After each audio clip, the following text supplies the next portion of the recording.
بسم الله الرحمن الرحيم. اعوذ باللہ من الشیطان الرجیم، بسم اللہ الرحمن الرحیم۔ کتاب النکاح سے الدرس الثانی، دوسرا سبق اور مسئلہ نمبر 2۔ پہلا مسئلہ کل گزر چکا ہے، جس میں بیان کیا گیا کہ نکاح کے لیے ایجاب و قبول ضروری ہے اور وہ الفاظ میں ہونا چاہیے، اور ایجاب و قبول دونوں ماضی کے صیغے میں ہوں۔ اب آج ہم دوسرا مسئلہ پڑھیں گے، اور اس مسئلے میں میں نے بتایا تھا آپ سب کو کہ نکاح شرعی کی 3 قسمیں ہیں، سنت مؤکدہ، واجب اور مکروہ۔ تو سنت مؤکدہ وہ نہیں ہے جو کسی ایک کے کرنے سے پوری بستی پر سے وہ سنت کی ذمہ داری ختم ہو جاتی ہے، بلکہ وہ فرض کفایہ ہوتا ہے کہ پوری بستی پر، جیسے اعتکاف فرض کفایہ ہے کہ پوری بستی کے لوگوں میں سے کوئی ایک اگر اعتکاف کر لے تو سب کے پر سے گناہ ختم ہو جاتا ہے۔ لیکن سنت مؤکدہ وہ ہے جو حضور صلی اللہ علیہ وسلم نے ہمیشہ جس پر پابندی کی ہو اور کبھی نہ چھوڑا ہو، اور سنت غیر مؤکدہ وہ ہے جس میں حضور صلی اللہ علیہ وسلم نے کبھی چھوڑ بھی دیا ہو تو اس کی اتنی تاکید نہیں کی ہے حضور صلی اللہ علیہ وسلم نے۔ اگر ہمیشہ ہم اس سنت کو پر عمل کریں، سنت غیر مؤکدہ پر، تو بہت اچھی بات ہے، لیکن کبھی کبھی ہمیں چھوڑنا چاہیے، کیونکہ ہم حضور صلی اللہ علیہ وسلم سے زیادہ آگے نہیں جا سکتے، کبھی کبھی ہم چھوڑ سکتے ہیں، اور سنت مؤکدہ ہمیشہ کریں تو بہت اچھی بات ہے۔ تو خیر کوئی انسان جس کو جو ہر چیز پر قدرت رکھتا ہو، یعنی مہر، نفقہ اور عورت کے ساتھ رہنے پر کی قدرت رکھتا ہو، تو پھر اس کے لیے سنت مؤکدہ ہے نکاح کرنا۔ اب ہم دوسرا مسئلہ کو پڑھتے ہیں، اس کا ترجمہ دیکھ لیں آپ۔ بسم اللہ الرحمن الرحیم۔ وَيَنْعَقِدُ بِلَفْظَيْنِ، اور منعقد ہو جاتا ہے 2 لفظوں سے، يُعَبَّرُ بِأَحَدِهِمَا عَنِ الْمَاضِي، جن میں سے تعبیر کیا جائے جن میں سے ایک کو ماضی سے، وَبِالْآخَرِ عَنِ الْمُسْتَقْبِلِ، اور دوسرے کو مستقبل سے، مثل أن يقول زوجنی فیقول زوجتک، مثال کے طور پر کوئی مرد کہے کہ تم میرا نکاح کر دو، فیقول زوجتک، تو وہ کہے کہ میں نے تمہارا نکاح یا تمہاری شادی کر دی، لأن هذا توکیل بالنکاح، اس لیے کہ اس میں نکاح کا سپرد ٹھہرانا ہے۔ والواحد یتولی طرفی النکاح، اور ایک آدمی دونوں طرف کے نکاح کا والی بن سکتا ہے، علی ما نبینہ انشاءاللہ، جس کے بارے میں ہم بیان کریں گے آگے انشاءاللہ۔ وَيَنْعَقِدُ بِلَفْظِ النِّكَاحِ وَالتَّزْوِيجِ وَالْهِبَةِ، یہاں سے دوسرا مسئلہ شروع ہو رہا ہے کہ منعقد ہو جاتا ہے لفظ نکاح سے اور تزویج سے اور ہبہ سے اور تملیک سے، وصدقہ اور صدقہ سے۔ وقال الشافعی رحمہ اللہ لا ينعقد الا بلفظ النکاح، منعقد نہیں ہوتا نکاح سوائے لفظ نکاح کے اور تزویج کے، لأن التملیک لیس حقیقتا، اس لیے کہ لفظ تملیک یہاں پر نہ حقیقی ہے اور نہ مجازی ہے، لیس حقیقتا فیہ ولا مجازا عنہ، نہ اس میں تملیک حقیقی ہے نہ مجازی ہے، نکاح میں مالک نہیں بنتا کسی کا، وہ ساتھی بناتا ہے۔ لأن التزویج للتلفیق والنکاح للضم، اس لیے کہ تزویج لفظ جو ہے وہ تلفیق کے لیے آتا ہے، تلفیق کا معنی ہے چمٹانا، تلفیق کے لیے آتا ہے تزویج، شادی تلفیق کے معنی میں آتا ہے، والنکاح للضم، اور نکاح ضم کے لیے آتا ہے۔ نکاح کا معنی لفظی معنی ضم ہے، تو نکاح ضم کے لیے آتا ہے، ملانے کے لیے۔ ولا ضم ولا ازدواج بین المالک والمملوک، اور نہ ازدواج ہے اور نہ ضم ہے، نہ ضم ہے نہ ازدواج ہے مالک اور مملوک کے درمیان اصل میں۔ ولنا ان تملیک سبب لملک المتعۃ فی محلها، اور ہماری دلیل یہ ہے کہ تملیک ملک متعہ کا سبب ہے، ہماری دلیل یہ ہے کہ تملیک سبب ہے ملک متعہ کا، یعنی متعہ یعنی فائدہ اٹھانا اس کی ملکیت ہو چکی ہے، فی محلہا اس کے محل میں، یعنی متعہ کی جگہ میں متعہ کے ملک کا سبب ہے تملیک، بواسطتی ملک الرقبہ، رقبہ کے ملک کے واسطے سے، گردن کے ملک کے واسطے سے، اگر گردن کا ملک مل گیا مرد کو تو متعہ کا ملک بھی مل جاتا ہے۔ وَهُوَ ثابت بالنکاح، اور وہ ثابت ہو جاتا ہے نکاح سے، وسببیت طریق المجاز، اور سببیت اس میں مجازی طور پر ہے۔ اب اس کی تشریح دیکھیں۔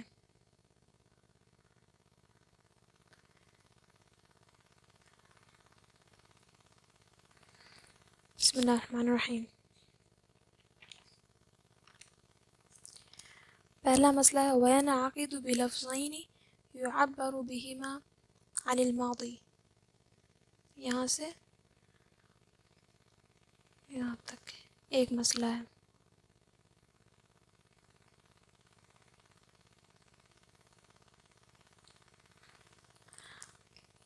تو دو لفظوں سے پہلے ہم نے بیان کیا تھا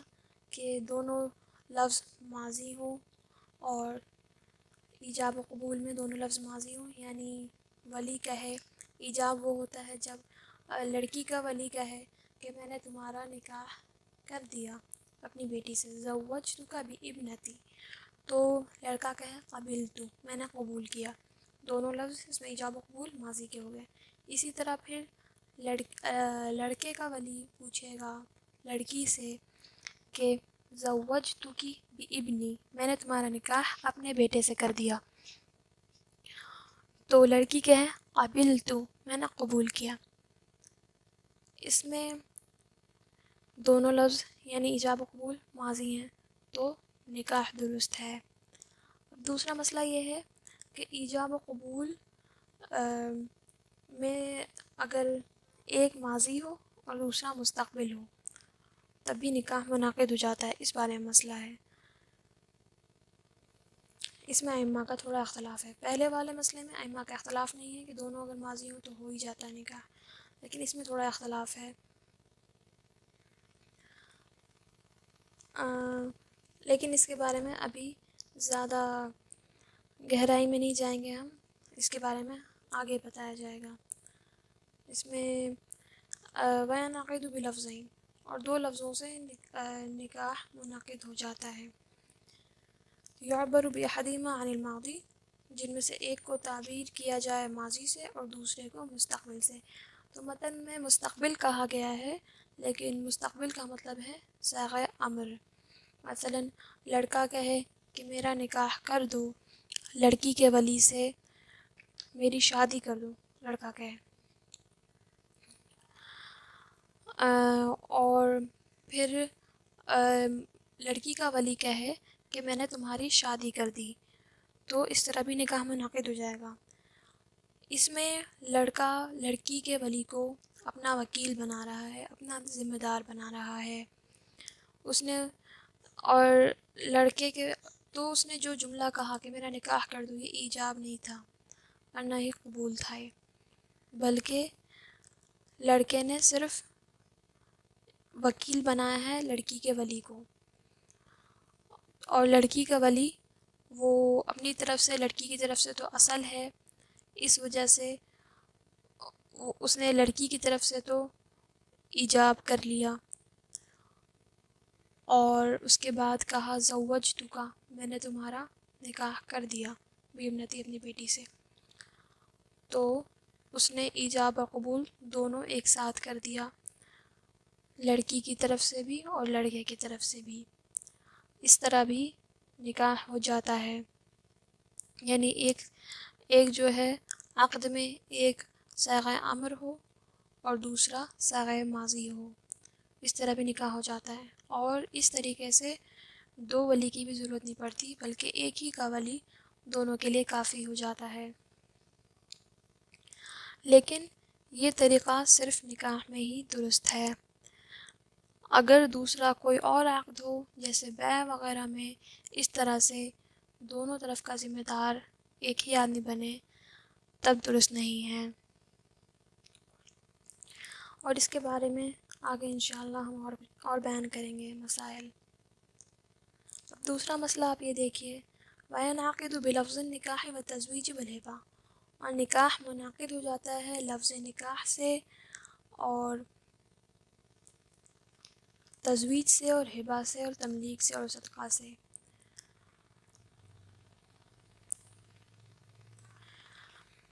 تو اس میں ائمہ کا تھوڑا اختلاف ہے۔ مصنف رحمۃ اللہ علیہ نے اس عبارت میں نکاح کے الفاظ کو بیان فرمایا ہے، نکاح کے الفاظ کو بیان فرمایا ہے۔ تو امام شافعی رحمۃ اللہ علیہ کے نزدیک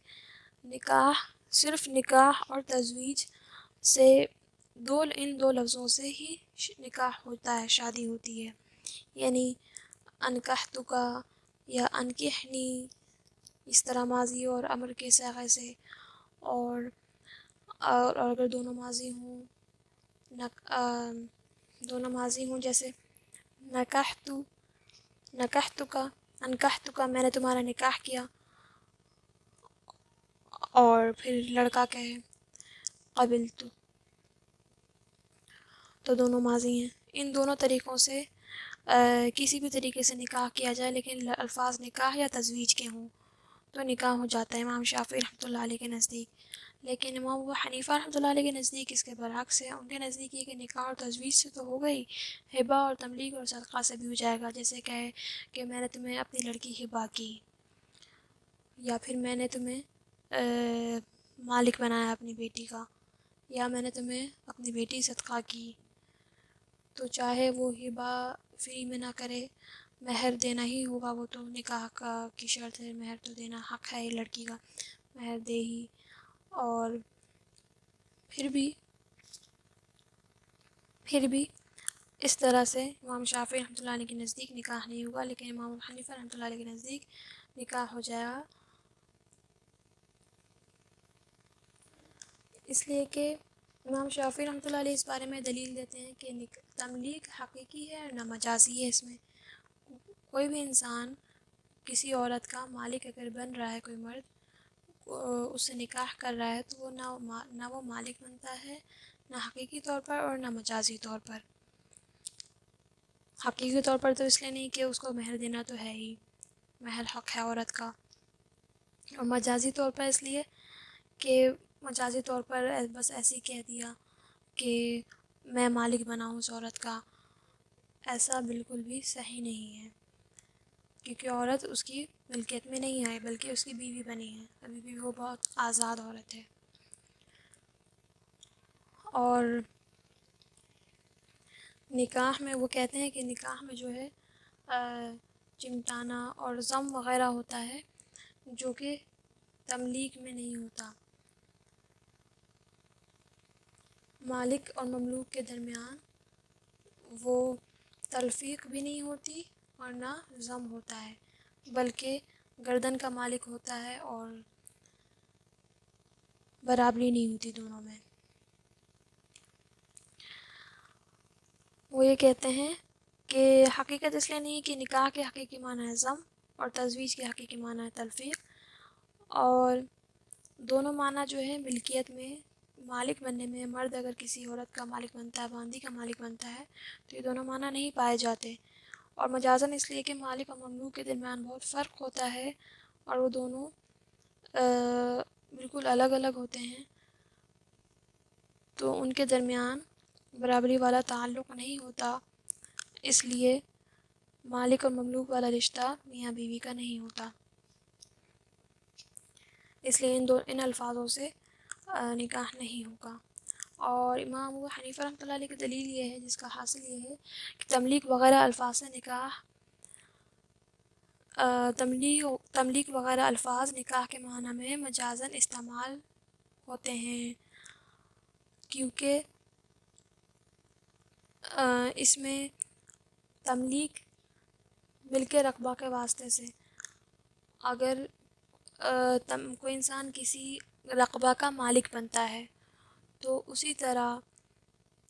مالک تملیک تو سبب ہوا، اور مسبب جو ہے یہ ہے کہ وہ اس کے متاع کا بھی مالک بن جاتا ہے، اس کے ساتھ رہنے کا فائدہ اٹھانے کا بھی مالک بن جاتا ہے، تو مسبب متاع ہوا۔ اسی طرح امام ابو حنیفہ کہتے ہیں کہ مجازی طور پر ہم سبب بول کر مسبب مراد لینا مجازی طور پر جائز ہے، تو ہم تملیک بول کر مجازی طور پر متاع کو یعنی مسبب جو ہے متاع، اس کو ہم مان سکتے ہیں کہ متاع کی ملکیت حاصل ہو گئی مرد کو۔ سبب بول کر مسبب ماننا، مسبب مراد لینا درست ہے مجازی طور پر، حقیقی طور پر نہیں۔ لیکن اس کا برعکس مجازی طور پر تب بھی درست نہیں ہے، جیسے یہ کہنا کہ میں اس عورت کے متاع کا مالک ہوا، یہ کہہ کر یہ مراد لینا کہ وہ جو باندھی ہے وہ میرے نکاح میں ہی آ گئی، اس طرح درست نہیں ہے۔ برعکس لیکن اس طرح درست ہے کہ اگر آدمی یہ کہہ دے کہ میں اس کا مالک بنا، تو وہ اس کے متاع کا بھی مالک بن جائے گا، متاع کا ہی مالک بنے گا، آزاد عورت سے اس طرح سے بھی نکاح کر سکتے ہیں۔ یہ امام ابو حنیفہ کی دلیل ہے، امام احناف کی دلیل ہے، لہذا تملیک وغیرہ الفاظ سے نکاح مراد لیا جا سکتا ہے۔ جزاک اللہ خیرا۔ السلام علیکم ورحمۃ اللہ وبرکاتہ۔